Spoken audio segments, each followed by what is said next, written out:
What's up, guys? So it's been a minute since I've done a tutorial on how to make a wig. Today I'm going to bring you something a little bit different. We're going to work with a 2x6 lace closure and make a gorgeous lace closure wig. Now y'all, when I say this hair is so fire, this hair is so fire. It's a 2022-24 Brazilian body wave, and if this is a close-up of the gorgeous pre-parted 2x6 lace closure that I was telling you guys about, we're going to be using the hot glue gun method to go ahead and make this wig. Here I'm showing you that the closure is pre-parted, so you really don't need to bleach the knots because where that part is, there are no knots. So for starters, you want to line that closure up as close to the center as possible. You're going to take it to the very front and then ever so slightly pull it like slightly in front. Imagine parting out your baby hair. That's the amount of hair that you want to put in front of the cap. The cap we're using is a mesh dome cap, and again, you don't want to go too far in front of the cap. I kind of just do it like a slither in front, if that makes any sense. And then once the wig is done, it's going to line up perfectly. I don't even know if that makes any sense, but this works for me. And even if it comes in front, it's just going to come in front of the cap just exactly where you make that baby hair. So I'm going to line it up. I'm going to secure with T-pins. I normally will use about 4 so that it lays super flat and I'm able to sew and everything is laying in place. So for this case, I did braid the closure down so I can go ahead and sew and get as much of the hair out of the way. I use no special technique for my sewing. I literally just sew. Now I do go ahead and separate where the closure curves, if that makes any sense. I've had one bad experience where I sewed the closure all the way around and it was a 4x4. By the time I made my wig and put it on, the closure kind of like bulked up so it didn't lay flat. Completely traumatized. It only happened to me once. I've had plenty of times where I've sewn the closure all the way around and it worked fine. But just from that one bad experience, I've always, moving forward, cut the thread where the closure curves. So in this particular situation, you have pretty much 3 sections. So I, sewed on the first side or the left side. I cut and restarted the, needle and thread. I sewed the back. I cut, started the fresh needle and thread, and then I did the opposite side.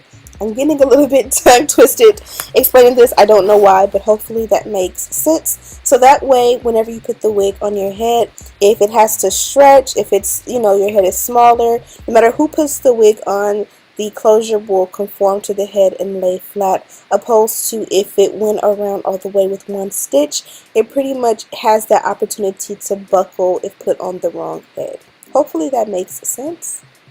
Make sure that every time you, cut your thread, you secure it and knot it very well so that you don't have to worry about it coming up.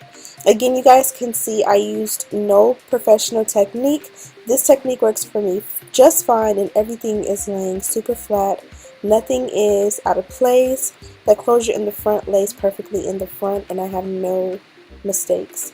Now I have that T-pin right there and I'm just going to leave it right there. I kind of just leave it there so it's handy. It works as my third hand. Sometimes you have your track in hand and you need an extra hand and it just, you're able to pin the track wherever you need it. So I kind of was pointing downwards on the cap and I pretty much was showing you that's kind of my guide of where my imaginary ear is. Instead of going all the way around with my tracks, I'm kind of going to just start them in the back. I'm going to use my imaginary guide of where my ear will be, and I'm pretty much going to make it so that the tracks in the back kind of will go behind the ear. Now, you can put on the cap before you start your wig and kind of just take white chalk and go ahead and mark where your ear is going to be so that it's more accurate, but this works just fine for me. There's this little piece on the front of the hot glue gun.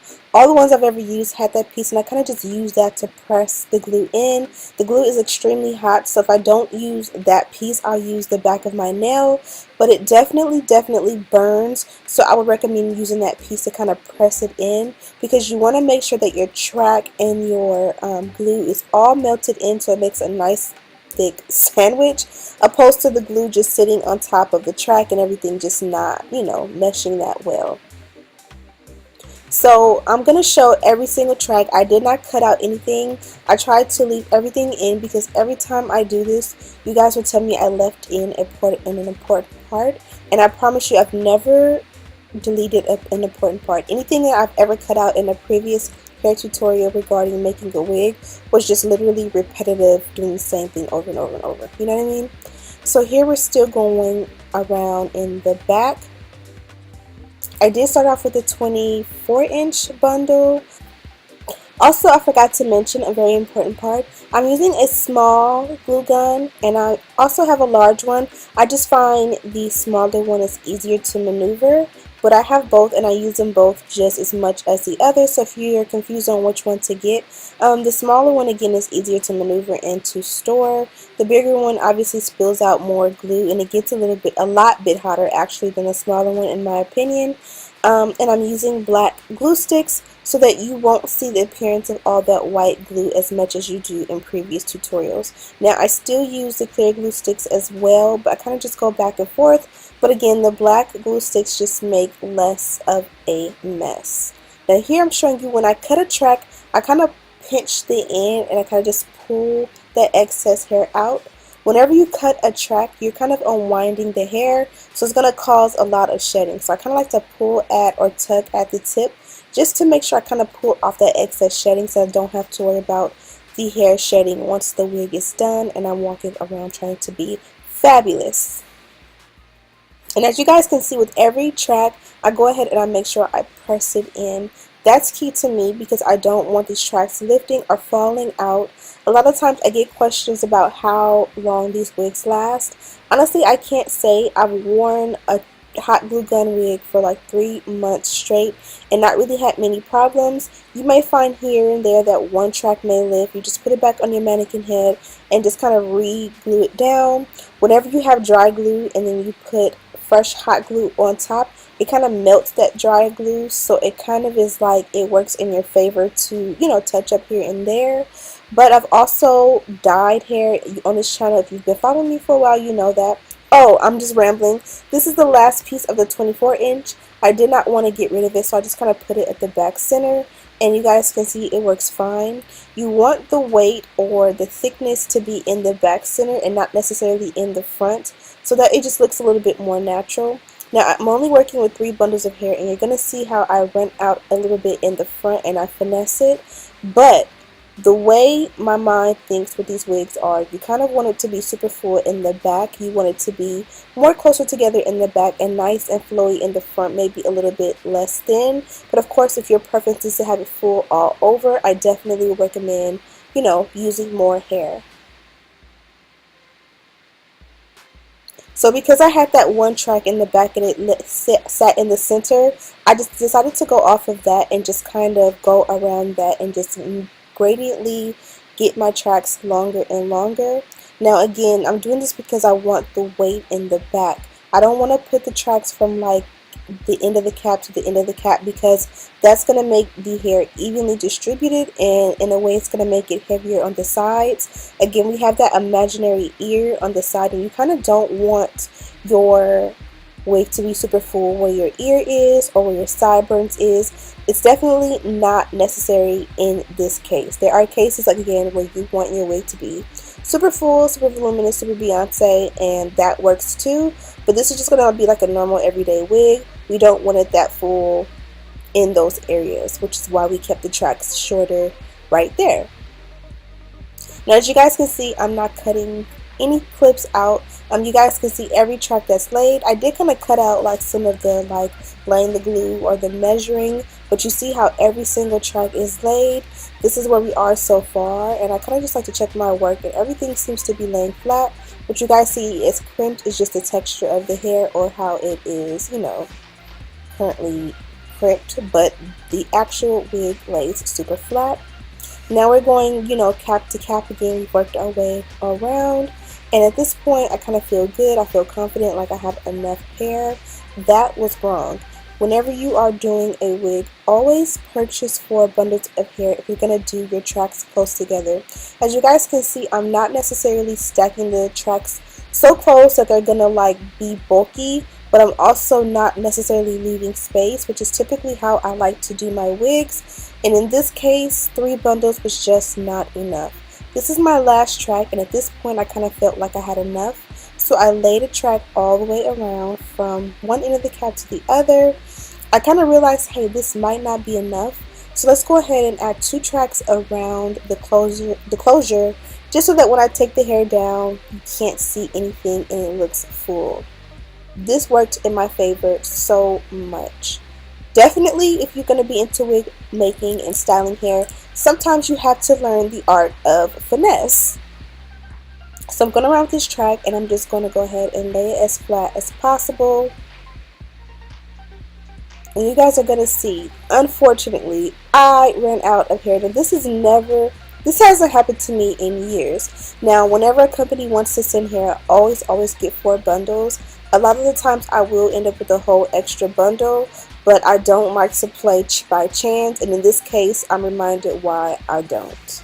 So I realized, okay, let's put 1 more down so that everything will be seamless. So I'm just going to like gather this up, put it into a bun, and lay 1 more track. Now also, I have a shower cap underneath to protect my wig head. Don't do this because the wig head and the glue are going to, the glue and the shower cap are not going to pull apart seamlessly in every case. When I took this one out, the shower cap, it came out, but it left little spots of pieces everywhere. If you're going to do this, do something thicker like a Target bag, like a thick bag that's going to be easier to separate the glue once you take it off. Now I laid those 2 tracks and I literally had enough for 1 more track all the way around, which was perfect so that you cover that back where the back of the 2x6 closure lays, and that worked out. But after that, and there goes my baby making her little cameo, I had literally enough to just like fill in the center right there so that it's not too, empty. And on the other side, now what I always recommend to do is just take a track from the back, not the very back, but like the 2nd or 3rd track from the back, and just use that to fill in and you're good to go. In this case, I didn't necessarily think I needed to, because once I let the hair down, you actually couldn't see anything, so it was perfect. But definitely go back and just for, comfort's sake, and make sure that you add a track. But as you guys can see, I'm showing you, you cannot see. The hair was thick enough that you cannot see it at all. Trust me, if it showed, I would have went back and just took a track from the back. And you guys can see how the hair naturally sits and lays. For this to be body wave hair, it's definitely gorgeous because most body wave hair loses a lot of the texture very, very quickly, and this hair did not lose its texture at all. Everything is flat. Off camera, I did add an elastic band, and the entire wig took me about 45 minutes to an hour to make. If you're going to co-wash the hair, I recommend that you do not submerge the hair completely, but I've definitely done it and my wigs turned out just fine. I feel like the closure wigs are the wigs that you don't necessarily need baby hair. You don't have to really customize it. It's kind of the wig that's meant for kind of beginners, in the sense that you don't have to be an expert at customizing anything. At most, you can definitely bleach the knots. This one did come pre-parted, and you guys can see you get tons of parting space. I believe this is more than 6 because it goes all the way back. But I still wanted to show you guys the back of the cap. If you have your hair braided down professionally, where it's super flat, you definitely will have it to where the back of the wig will lay at your nape if you use the proper wig hair. But you guys can see here, I added my elastic band and it fits super snug. And then this is the wig cap. And for the most part, it fits flat. It's just that I have that bulky bun back there. Okay, so I feel like the big question is, do I love the 2x4 closure or do I hate it? I definitely love it. This is definitely not the last time you'll see it on my channel. I think it's definitely great to have options, as I said before, and it definitely serves the purpose. Like, my wig lays super flat, and I feel like the way the construction of the closure was made did help. Now, you guys did see that I did run out of bundles. I kind of feel like it's right here where I can feel where there's like a little gap. It wasn't a big deal because I made sure that I covered around the closure, but because this was my first time using this type of closure and it went back so far, I kind of used the exact same technique I would use for a 4x4 closure, and that just definitely does not work. So I kind of misjudged what space I had laying my tracks, and it just seemed like I had more hair than what I did. So you definitely want to get 4 bundles. Even though I did not have enough hair, I definitely was able to just give you the gist and the rundown of the types of closures so you can decide for yourself if this is something that you would ever want to try. The hair fits nicely around my ears. I literally have no complaints about the hair itself or the closure. Again, all I needed was more hair. So yeah, hope you guys enjoyed this quick one. Absolutely love how flat she lays.